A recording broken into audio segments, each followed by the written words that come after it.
tem que separar. Muitas vezes o camarada fala, porque o sistema não presta, não tem ponto de ônibus. Não, mas peraí, separe. O que é que está faltando? Pontualidade.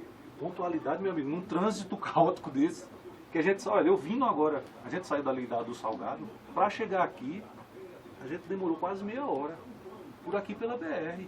Então, assim, são coisas pontuais. Agora, você dizer, não, o cara atrasou a viagem porque quebrou o ônibus, aí não, é responsabilidade das empresas. Certo? Que ela tem que dar manutenção preventiva, tem que organizar isso aí. Agora, tem que saber separar, tem que saber de quem cobrar. Teve uma reclamação agora há pouco tempo sobre ali o terminal central. Insegurança, você até falou para mim também esse negócio dali da ferrovia. Insegurança, sujeira, medo do pessoal ficar à noite ali, por causa dos bandidos, o cara cheira cola e tudo mais, mulher ficar ali sozinha. É responsabilidade nossa? Não é, Igor. Tem a empresa Tabosa, que lá a gente não vai para ali. Mas hoje, os caras da Tabosa, eu digo a Cristiane, são os melhores motoristas de ônibus de Caruaru. Porque para passar um ônibus de lado do outro ali e não bater um no outro, rapaz, os caras são fera mesmo. Eu digo isso a ela. 11 horas 36 minutos, de volta com o debate, discutindo hoje aqui o aumento das passagens de ônibus em Caruaru, aumento que vem causando muita polêmica, também o funcionamento do COMUT, Conselho Municipal de Trânsito, de transporte aqui de Caruaru. Olha, estamos hoje com o Milton Manuel, do Sindec, com o Ricardo Henrique, da Associação dos Transportes de Caruaru, e com o Gleison Rodrigues, da UESC. O Gleison, no último bloco, o Gleison estava ali para falar, você não estava concordando com alguma coisa que o Ricardo falou. Gleison. Correto. Ricardo diz que não se pode comparar o ônibus, o percurso de Caruaru com relação a outras cidades. E nós dizemos de que realmente não se deve, se tem que ser comparado. Porque a média nacional que se é gasto do valor da passagem com gasolina é entre 22% e 25%. E em Caruaru é 7,7%. Isso significa dizer que se economiza até na gasolina porque as distâncias são menores. Então, se a distância é menor, é mais uma forma que as empresas têm de se economizar. Não só economizar na gasolina, mas economizar também na depreciação, no gasto do pneu, nos problemas da frota em geral. Então, é uma grande contrariedade se reduzir o PIS/COFINS, se gastar menos em gasolina. Nós temos em nossa cidade motorista multifuncional, fazendo a função de motorista e cobrador, e só recebendo um adicional de 3% do salário mínimo. Então, para isso, com as empresas, ele economiza o salário do novo motorista. Da última vez que se houve o aumento da passagem de 1,60 para 1,80, que se garantiu a gratuidade dos idosos. Então, ali, suponhamos que Caruaru tem 8 mil idosos. Desses 8 mil idosos, 3 mil utilizam a frota diariamente. Seriam 6 mil passagens. Calculando 6 mil passagens, somente dos idosos, por causa da gratuidade, que os outros passageiros é quem pagam. Calculando por 1,80, daria mais de R$10.500 por dia. Então, R$10.500 por dia, por mês, daria para mais de R$1 milhão. E as empresas não colocam em momento algum isso em discussão. Nós temos hoje uma frota defasada, sucateada, motorista fazendo duas funções, linhas de ônibus quebrando, atrasando. Você vai ali para o UFPE, você passa mais de 1 hora esperando um ônibus. Então, e antes havia 2 ônibus naquela linha, agora só existe um. Então é uma grande arbitrariedade alguém dizer de que nós temos uma frota de ônibus nova, boa e tudo, mas que na verdade nós não temos. Se ele acredita que tem essa frota nova, então mostra onde é que está. Porque eu não peguei um ônibus ainda que seja pontual em Caruaru. E eu acredito que você, pai de família e mãe de família, também não. Que sempre tem que chegar atrasado de seus compromissos por causa disso. Posso responder, né? Tem que responder. Descascou aí. Mas vem lá, vamos começar. A questão de como é avaliado, como é encontrado valores para o serviço. Chama-se IPK, certo? É o índice de passageiro por quilômetro.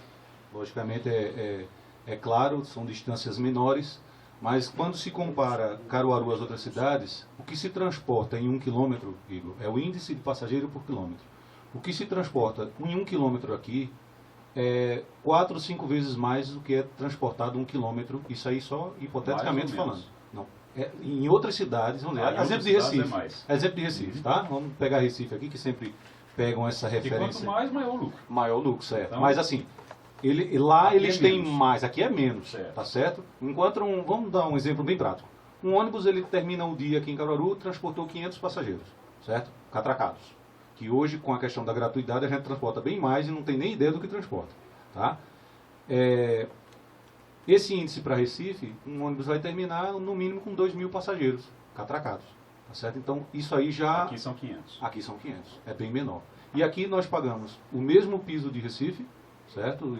Em relação ao motorista, cobrador, fiscal, é o mesmo valor de salário de Recife. Isso aí tem que deixar bem claro. Em relação à questão do motorista de micro-ônibus, que é sempre sempre falam isso está previsto no próprio dissídio coletivo deles, tá certo? Eu acho que eles têm autonomia, né, em relação ao próprio sindicato deles, para cobrar ou não esse sentido, tá? Isso aí está previsto. Então, tem os 3%, tem o salário, e pelo menos onde eu posso defender na minha empresa, eles recebem o que é de direito, certo? Com relação aos idosos, a bilhetagem eletrônica ela vai trazer uma informação muito boa para Caruaru, principalmente para o sistema de transporte, que hoje a gente não tem ideia de quanto é essa gratuidade. O idoso tem garantia por lei, com 65 anos, tá certo? E, infelizmente, hoje é humanamente impossível a gente poder saber o que está sendo transportado. A exemplo prático, um ônibus ele tem capacidade no mínimo de 70 a 80 pessoas, tá? Um ônibus de 12 metros e meio. Então, hoje você diz, aquela empresa está superlotando o ônibus, está reduzindo frota. E, na verdade, não é. Porque a gente só tem ideia do que é passado na catraca. Então, está lá na lotação, está bonitinho, o ônibus está lotado. Tem 80 pessoas. Tenha certeza que dali só pagaram 40. E a maioria entrou pela frente. E aqui eu convoco qualquer um. A gente vai para aqui para 15 de novembro, vai para Duque de Caxias, e você vê que isso está com descontrole. Mas tem como controlar. Deixa eu só pontuar isso aqui, só. Com relação ao FPE, eu acho que você tem que se informar, tá certo? Não tem um ônibus lá, são 3 ônibus com mais um apoio. Isso eu posso provar por GPS, que a frota está toda monitorada por GPS. Você está falando de uma linha que nós exploramos, tá certo? Então, assim, é uma inverdade que você está falando, não tem um ônibus, certo? Com relação à demora, eu tive uma reunião muito boa com o pessoal lá, com o Chico, com o Rick, eles participaram lá na empresa, foram convidados para a gente otimizar essa questão da linha. Eles são lá da Universidade Federal. Da Ele conhece, né? Ele bem conhece. Então, assim, é uma inverdade porque lá são 3 ônibus e tem mais ônibus de apoio nos horários de pico. E nós podemos hoje provar por GPS. Tá? Hoje é prático, a gente colocou o GPS na frota para justamente evitar esse tipo de reclamação, atrasou tal. Outra questão da pontualidade, que a gente estava conversando em off aqui, vocês têm que entender que o ônibus, assim, a forma dele transitar na cidade é mais complicado do que uma moto e que um carro. Eu acho que você hoje que tem uma moto aqui em Caruaru é complicado transitar, e você que tem um carro pequeno também é complicado. E você imagina um ônibus que está para cumprir horário, certo? Queria eu, certo, de ter já faixas exclusivas para ônibus aqui. Aí sim, podia cobrar essa pontualidade. Agora, muitas vezes, outra coisa aí, o que o pessoal reclama, dizer, o carro está atrasado. Eu acho que a população ela tem direito à informação e procurar as empresas nas quais ela utiliza o transporte para ficar a par do quadro de horários. O que a gente fez com o pessoal da Universidade Federal eles retornaram agora dia 20 de abril. E aí o que eu chamei o pessoal, né, que faz parte da universidade, e digo, aqui estão os horários, certo? Para também não estar no ponto, está atrasando. Não, você tem o horário. Se por um acaso não deu certo, aí você vai me passar. Vamos corrigir. Então, assim, hoje eu posso lhe dizer com propriedade que os horários têm sido cumpridos, tá certo? E essa questão de superlotação, eu vou deixar bem claro e vou repetir para vocês. A gente só tem ideia do que é transportado do que passa na catraca.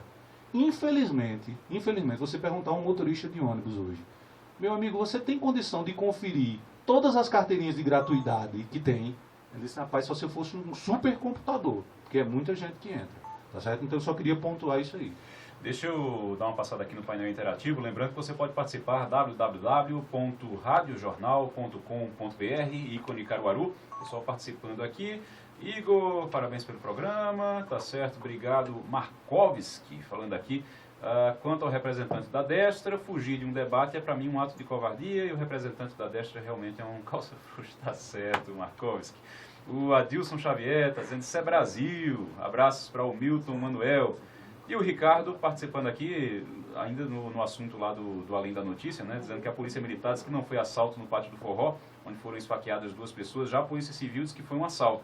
As polícias não estão se entendendo e o povo sofrendo, tá certo, Ricardo? Ok, Milton Manuel. E aí, Milton? Caríssimo, o nosso amigo Ricardo falava ainda há pouco aqui de que a gente ficava voltando situações anteriores. Né? Infelizmente não dá para a gente passar um preto no branco, como se diz, porque os fatos continuam se repetindo. Queria lhe participar, inclusive você é o primeiro órgão de imprensa, né, que vai tomar conhecimento aqui, efetivamente, o porquê. Inclusive você numa matéria que fazia na TV Jornal, você dizia que eu havia jogado a toalha ou teria alguma outra coisa por trás. Eu me lembro muito bem disso. Naturalmente, que é exatamente o papel do jornalista é esse. Mas aí alguma estratégia, eu não acredito, você é um homem muito inteligente e todo mundo sabe disso. Você é uma pessoa inteligente. Eu não acredito que você inclusive levou uma carta para lá, explicando todo o momento de você, o motivo de você tá saindo. Eu não acredito que um homem inteligente como você faria alguma coisa assim no calor da emoção, claro, no não. momento, sem ter uma estratégia, sem ter um pensamento. Eu não estou contestando o que você argumentou no dia lá, não.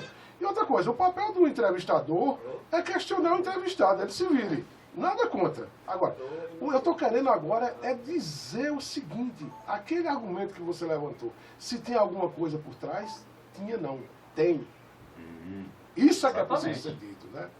E o que é? Acontece o seguinte, nós tivemos uma sessão extremamente tumultuada na última terça-feira na Câmara de Vereadores e, lamentavelmente, alguns vereadores votaram contra um projeto que era de interesse público.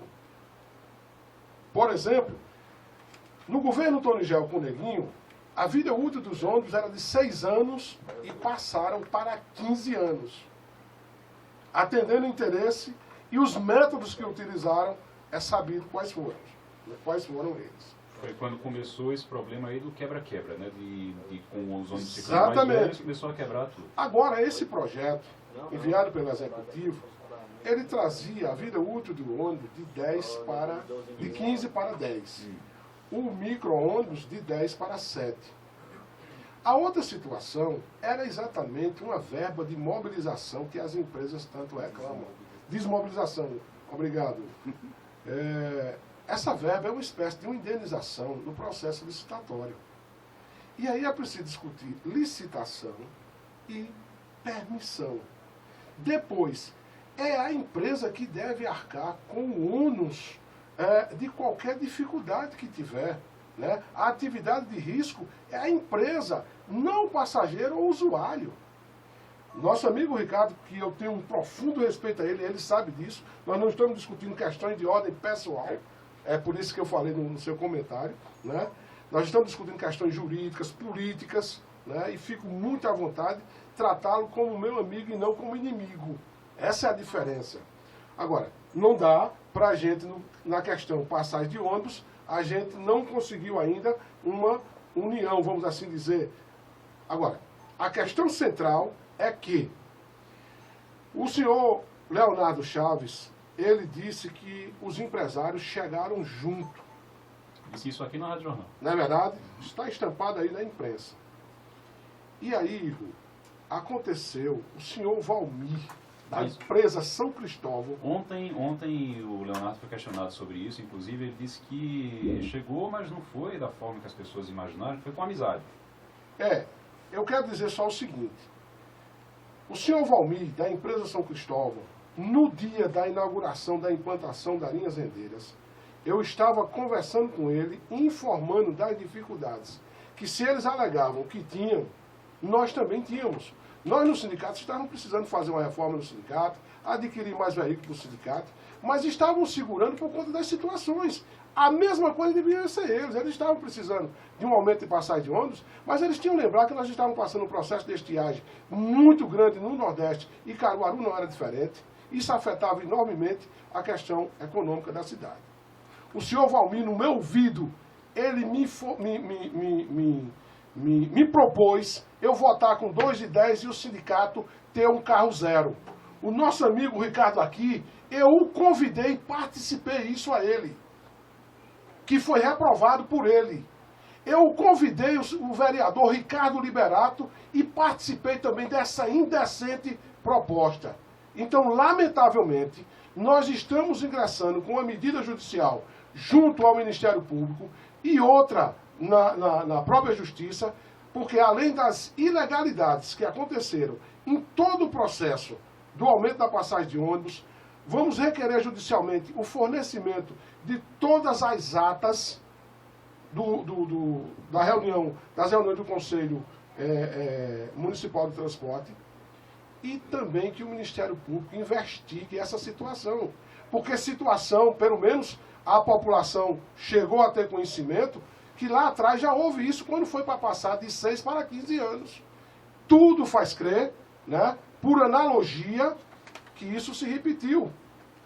E isso tem que ser tomado as providências. Então é esse um dos motivos mais concretos, e eu disse ao Ricardo, eu vou sair desse conselho.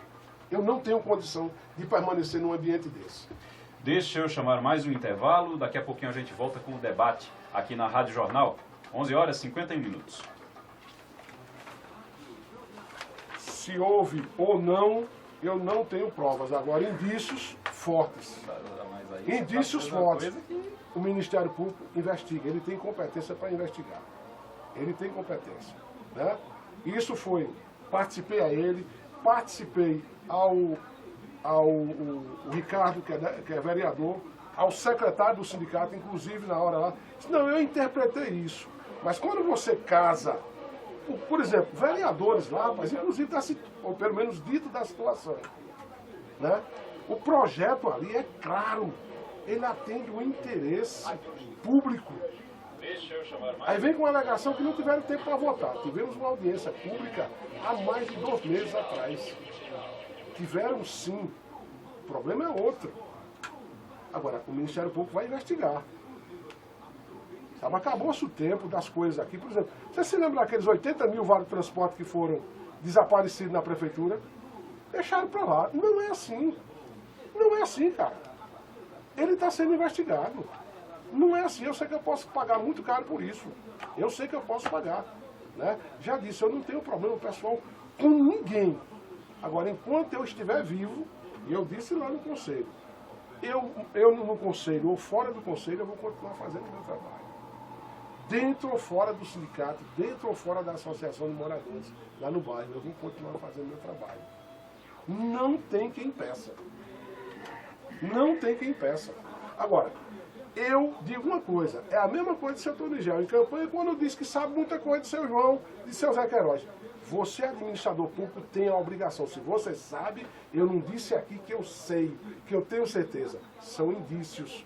Cabe ao Ministério Público. Agora, quando você, prefeito ou ex-prefeito, diz que sabe, e se brincar eu vou falar, você deveria ter tomado as providências como nós vamos tomar.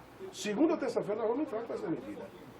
Vai entrar com a medida? Vamos, tanto no Ministério Público quanto na Justiça. Na Justiça nós vamos requerer, além da anulação dessa reunião, a entrega de todas as atas que não foram fornecidas. Vai entrar no Ministério Público e no... Na Justiça. Na Justiça. Né?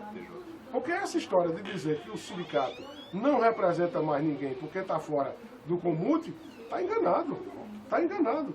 60% do usuário do transporte coletivo de Caruaru é comerciário. 60%. Oi, meu amor, tudo bom, minha filha? Aí eu tenho que levantar. Tá, bom dia. Uma autoridade dessa eu tenho que levantar, minha filha. Tudo jóia. Coisa boa. Prazer, seu por aqui. Pois é.